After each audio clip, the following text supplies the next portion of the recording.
সদ্য নির্বাচিত মার্কিন প্রেসিডেন্ট ডোনাল্ড ট্রাম্পের সঙ্গে অবশেষে দেখা করলেন প্রধানমন্ত্রী নরেন্দ্র মোদী।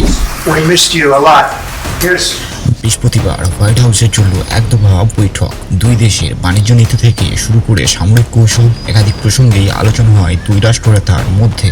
এমনকি সাম্প্রতিককালে বাংলাদেশের পরিবেশ পরিস্থিতি ও ভারতে তার পড়তি আঁচ নিয়েও কথা হয়েছে তাদের মধ্যে।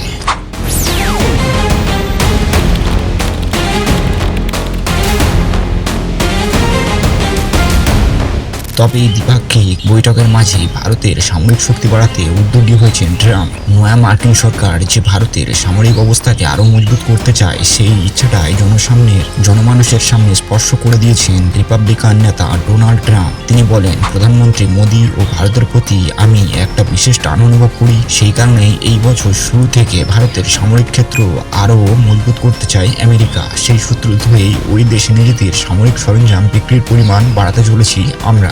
এরপর তিনি আরো বলেন, আমরা ভারতকে আমেরিকার সর্বোচ্চ শক্তিশালী F-35 স্টিলথ যুদ্ধ বিমান বিক্রির জন্য প্রস্তুত।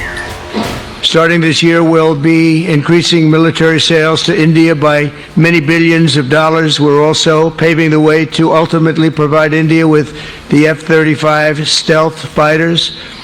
In 2017, my administration single engine ও এক চালকের বসার মতো জায়গা নিয়ে তৈরি এই যুদ্ধবিমান বলা হয়ে থাকে বর্তমানে এই বিশ্বের সবচেয়ে শক্তিশালী যুদ্ধবিমানগুলির মধ্যে একটি। এটি আসলে একটি সর্বেসর্বা, আর যার মালিকানা খোদ আমেরিকার কাছে। তবে এবার শুধু আমেরিকা নয়, বিশ্বের এই সর্বশক্তিমান যুদ্ধবিমানের স্বাদ হয়তো পেতে চলেছে ভারতীয় বায়ুসেনায়।